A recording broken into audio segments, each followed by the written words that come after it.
Evans is going to share with us today how she not only beat cancer, but also overcame her fear of death.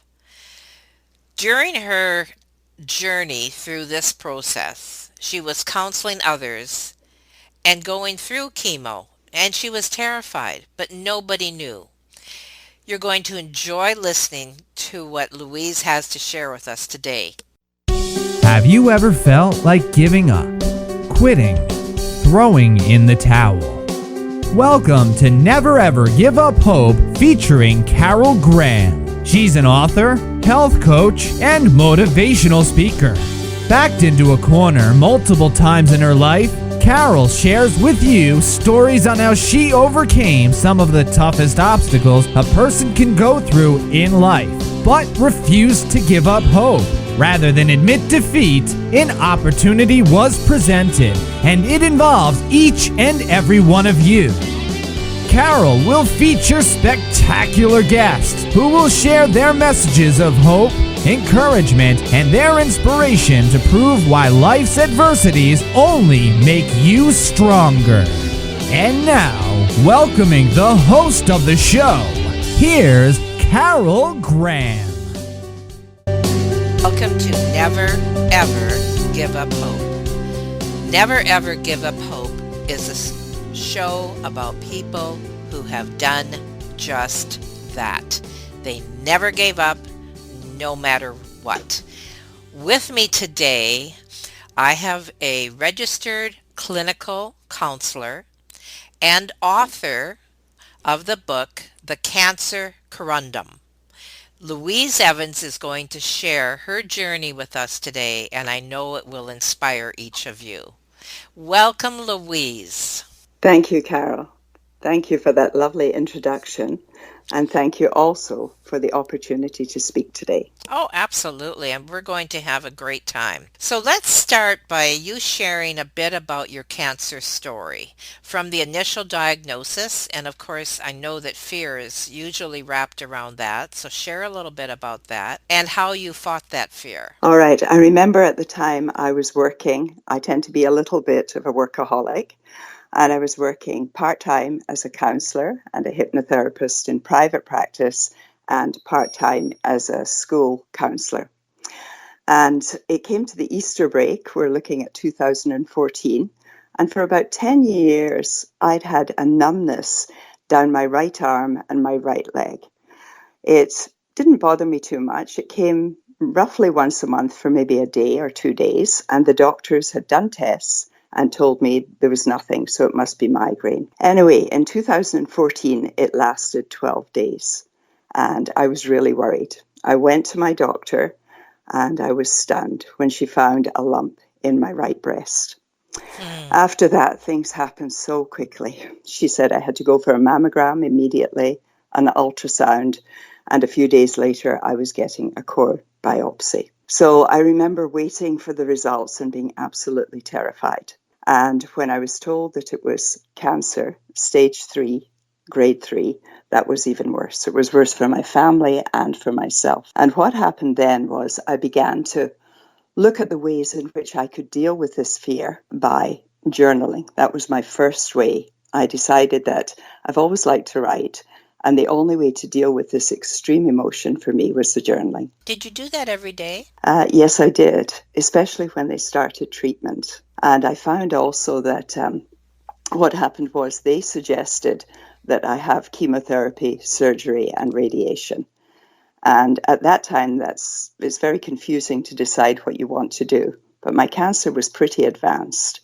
So I decided that I would go ahead and follow the normal conventional treatment at that time. After the surgery, it was fine for a while. I was journaling, and then I'm also a hypnotherapist. And I decided when I was taking the chemo treatment, I became really depleted energy-wise at certain points in that treatment. And so what I did, I thought, well, I'm helping my clients with all these different techniques. Why don't I use them on myself? So I took hypnotic scripts, which are called inductions, written by doctors and other therapists. And I recorded them on my cell phone. And when I was at my weakest, I lay in bed and listened to those. And really, I was programming my brain giving myself hopeful messages of survival. And I think this is a really good technique for people because when we're ill, we don't always have the energy to go to a doctor, therapist, counselor. We also don't always have the finances to do that. So this was a self-help tool, which I actually have given 4 chapters to in my book, where people can read the different inductions themselves and decide if that's applicable for them. In addition to that, I found that anxiety was a big thing. I was extremely anxious, especially before treatments, treatments particularly, like lying, radiation, etc. And so with that anxiety, I was able to use these inductions again. And I think a big thing for people is the treatment disfigures your breast. It removed my hair. I was bald after the second cancer treatment. It's pretty bad. And so I wasn't used to seeing this bald head. And I used a technique that I give with clients called desensitization. I couldn't bear to look at myself in the mirror. So I took a little shaving mirror, and every night I would look at a little part of myself, my bald head, in the mirror. Great idea. And believe it or not, eventually I was able to desensitize myself and accept the fact that I was bald. What an interesting technique.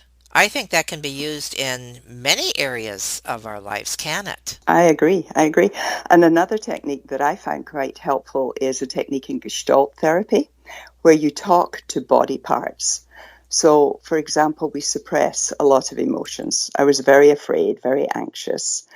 And what I did to help me, I had done this with clients. I got clients to talk to a body part, and the body part then responded. They responded, but they became that body part. So, for example, I would talk to my breast and apologize and say, I think I might have been responsible for causing this cancer in part due to overwork. And then my breast would reply and say something like, don't worry, there are so many causes of cancer. Nobody really knows what causes it. It wasn't your fault, etc. And that technique also helped me a lot, Carol. I suppose that it maybe makes some people feel uncomfortable at first and then they would get used to it, correct? Yes, and I think if you do it in the comfort of your own home, it doesn't matter. You don't have an audience. That's the important thing there. So with my hypnotherapy too, basically in the book, I have mentioned past life therapy and what happened about 20 years back when I had just opened my practice. A woman with a phobia came in to see me and she said to me, I want you to hypnotize me and cure me of this phobia. She was in her 50s for sure. Anyway, I hypnotized her and I asked her to go to the origin of the problem and told her that once she got there, she would be able to resolve the issue. So once I brought her out of hypnosis, I said to her what happened, and she told me, she said, I saw what caused it. So she said to me, I'm cured now. And I was a little surprised. I thought one session curing someone, that's pretty unusual. Usually you need 2 or 3. So she left my office and I've kept in touch with her. And this is 20 years later and she's still phobia free. So what I got from that was the power of believing in this kind of therapy. And now but there's a strong therapeutic value in the technique too. And I found that many, many people go into a state of bliss. It's a wonderful place to be. They're so happy and they don't want to be bothered by me asking questions while they're in such a deep trance. So when they come out of trance, I ask them what went on. And the accounts, there are different accounts in the book of clients that have allowed me to give excerpts of their interlife. But all of them are really encouraging, peaceful, blissful, happy. And so I included this in the book because I thought for people, we have a great fear of death, regardless of our other beliefs. And I thought this might help to calm people's fears. So regarding your book, first of all, tell us how you came up with the name and also a little bit about your book. Is it your story or is it techniques or is it both? And how did you choose the title? Yes, well, the book is my story and it's also techniques. It's a combination of the two. And the way in which I chose the title, whenever you're given a diagnosis of cancer, the first thing people tell you, and you know this too probably, is just be positive, think positive. And that's really hard to do when you're faced with a diagnosis of a life-threatening disease. And so what I thought to myself was it would be really good if I could reframe the things that cancer has given me, rather than look at all the things that cancer had taken away. And so I began to try and look at cancer as a gift. And for me, the different things that I was given, the first thing, and I think people, even right now with this COVID-19 going on, we're all being allowed to slow down. And there are positives to being able to slow down. First of all, you have time to reflect on the way you've been living your life. And then with me with the cancer, I also hoped to survive, even though I was very afraid. And so I looked to the future and I thought to myself, what will I do in the future? What's really important? What are the jobs that I want to do, the things? And for me, it was travel. It was learning healing touch. I thought it would be fun to learn stage hypnosis, just things like that. And then also, it gives you a time to savor the day. And I think we can all relate to this, Carol, at the moment. We are in the moment of something that's unprecedented. And so with my cancer too, I learned to savor the day. It showed me how important my family were. It showed me how important my friends were. And nature, just being out in nature. It was lovely to be able to go outside and walk and appreciate it. So I began to reprioritize. And I thought, once I get over this, I can balance my life if I get over this. So it teaches you gratitude. You begin to look at the things each day that you're really grateful for. For me, it increased my connection to God. And I also thought, well, it will improve the quality of my work. Because once you have experienced suffering of any type, I think it enriches us all. I think we are all better people for it. So the title of the book, I thought, would be The Gift. However, my publisher, Mike Davies of Manor House, he thought, no way. So he talked me out of that quickly. And we bandied around different titles for quite a while. And then he was the one that came up with The Cancer Conundrum. And I liked the alliteration. And then I thought, well, it is a true conundrum. Because in the beginning, I had to think, do I follow conventional therapy? All right. Or do I take alternative? And do I do complementary therapy with it? And what do I do? And then, of course, as you sit back and look at your life, you think to yourself, what will I do with the future if I have a future? So that's the way the title, Cancer Conundrum, came into it. Very interesting. I also appreciated what the comment you made there about gratitude. And I think that most people that have gone through horrendous trauma in their life and they make it through, they survive it, they overcome it, have that attitude, the attitude of gratitude. And it's interesting how sometimes we don't appreciate the things until they're almost taken away from us. And so you're in a good company, right? Thank you. Now, what I wanted to ask you was if mindset, whatever that may be, negative or Mm-hmm, positive, is a choice, how do mm-hmm. you overcome the negativity that when you're going through the battle? Is it a step by step, or do you just make a decision and you just take us through that? And so I think part of mindset is the messages that we give ourselves and the messages that we've been given. For instance, when I was growing up, my mother was a real optimist. She told me that if I'd been thrown in the River Clyde, a river that runs through Glasgow, I would come out smelling of roses. So I interpreted that as no matter what challenge came, I would be able to overcome it. So I think not everybody is given positive messages when they're young. So I think it's really important. They talk about cognitive behavioral therapy nowadays. And basically what they're trying to do in part is take negative thoughts and change them into positive thoughts. So if you have a negative thought and you think to yourself, this might kill me, I might die, then you add a however and add something positive to it. So, for example, this might kill me, I might die. However, many people survive cancer. And you could look at the statistics for the particular type of cancer. However, I am a fighter. I will not be destroyed. However, I will use different treatments. So I think it's a mixture. And I really think it's up to us to be fighters, to struggle to survive and to work towards it. So even if you believe that you are a negative thinker, you can change that.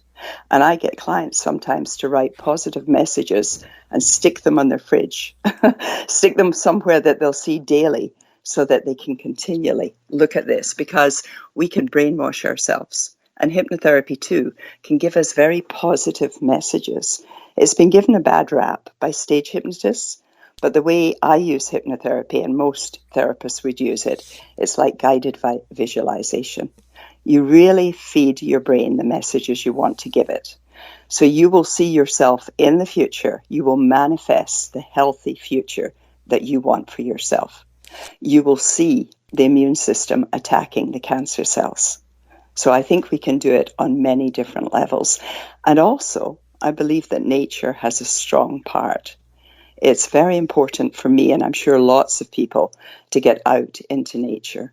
And that also helps you to be more positive in your thinking. That's exactly what I did when I was given my cancer diagnosis is I put scripture verse on little post-it notes all over the house, including the mirror, even put it on my husband's forehead, so that I would constantly, whatever I looked at, I would get that positive affirmation rather than dealing with the negativity and the thoughts that were, trying to take over.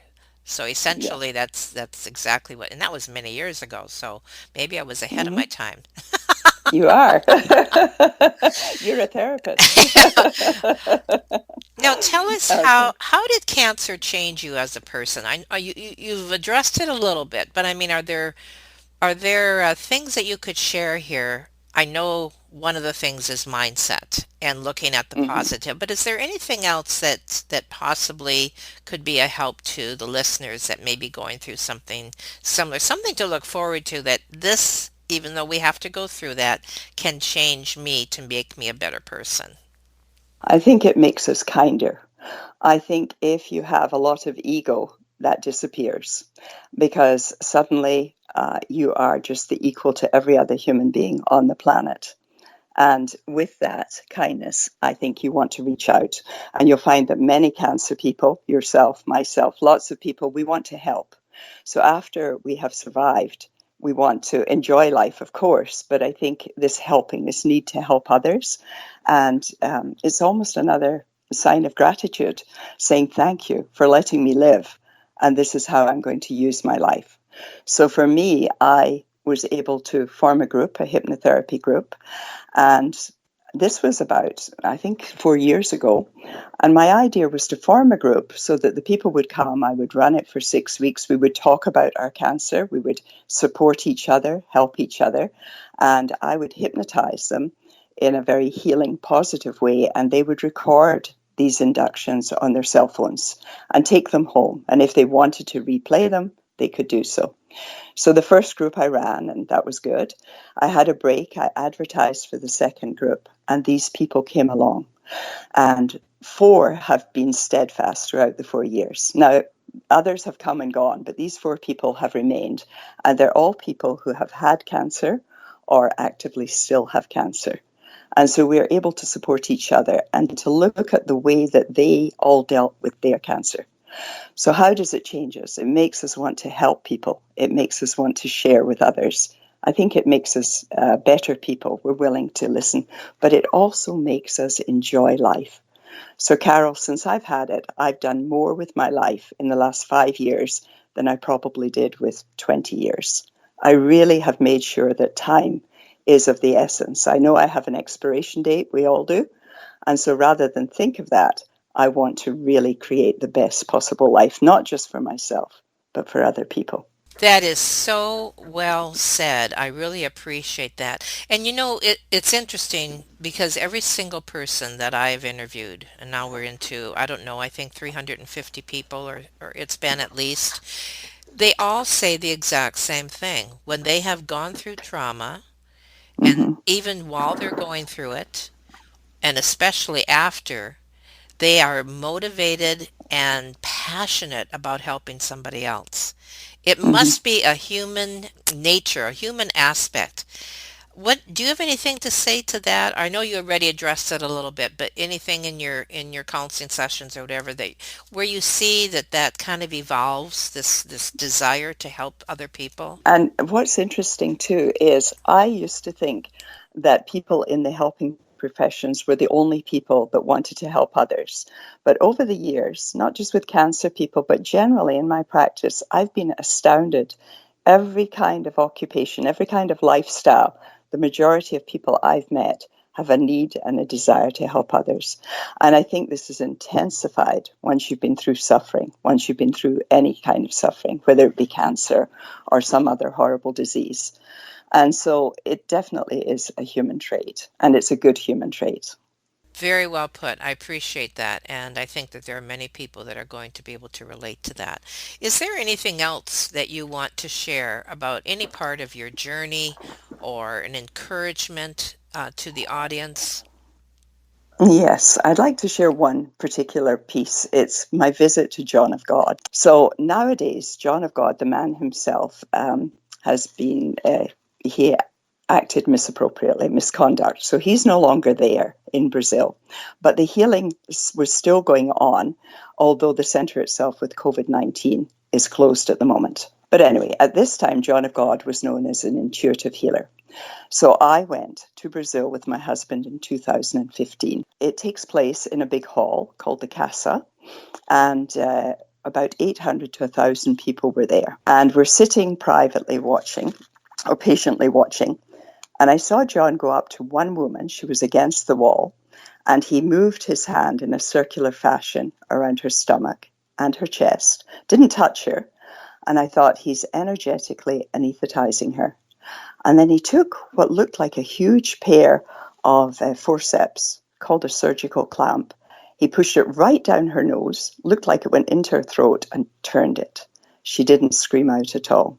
I was astounded. And I'm sitting there, about an hour's gone by, and I'm getting very bored. I'm impatient.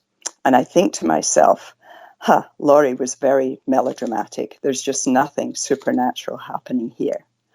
And the moment I had that thought, these white spheres, bright, bright lights, shot at me, lots of them, and shot into my eyes. I felt tremendous pressure in my head and my neck. It was like being pushed down into the ground. I began to get hot and clammy. I knew I was going to pass out. I turned to Heather, I touched her, and I said, Heather, I'm going to faint. And in a flash, she had me in a wheelchair. She ran me past all the crowds. I was in front of John. She said something to him. And within seconds, I was outside recovering in the shade.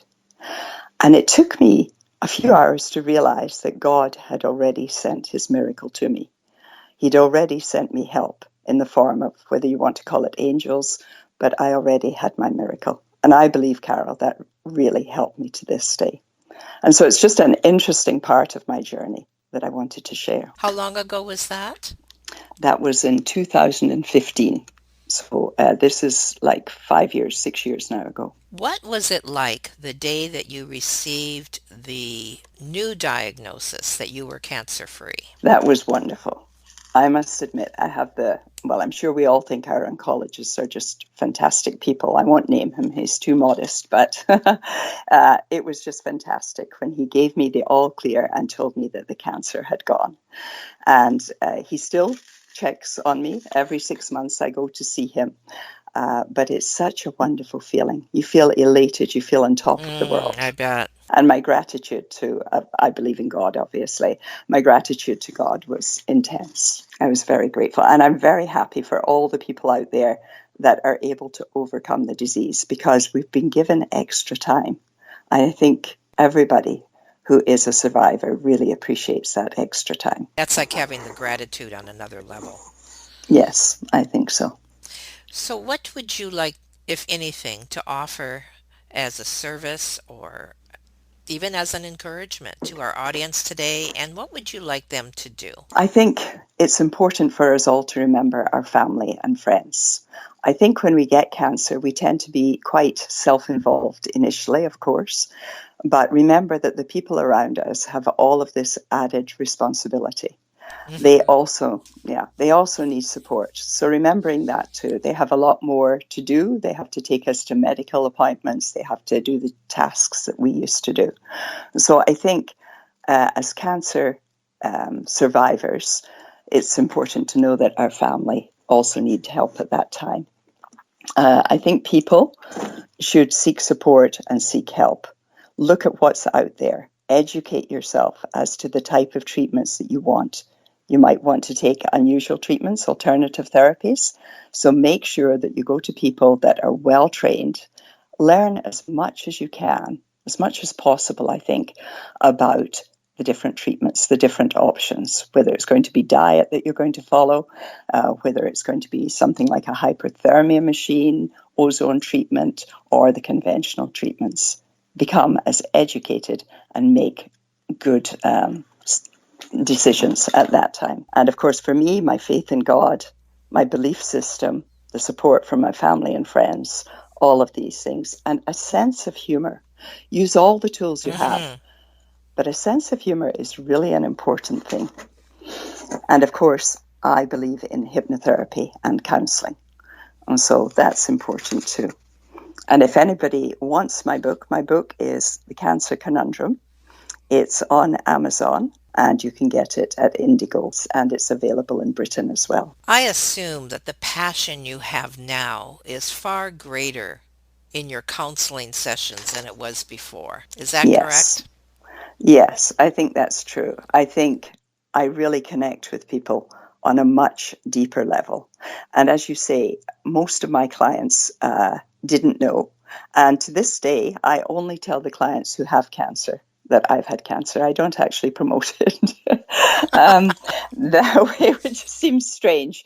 But I want to connect with my clients on the level that they are connecting with me at that time. Well, that's so yes. Essentially, that's what this show is about, because people relate to someone's story that they have gone through something similar, and that's what they're looking for. It's all part of the inspiration and the encouragement that we need when we're going through what we're going through. Yes, and it's wonderful. So thank you so much, Louise. This has been awesome. It's been enlightening. It's been encouraging. You are very clear and concise, and I appreciate that. And I'm so thankful that you joined us today on Never, Ever Give Up Hope. Thank you, Carol. Thank you for listening to Never, Ever Give Up Hope, featuring Carol Graham. Did you know that most people succeed because they are determined to? Quitting was never an option. Carol loves your comments and will respond to each one. So please subscribe and review this podcast. A rating of 5 stars would be outstanding and appreciated. Remember, if you are still here, there is always hope.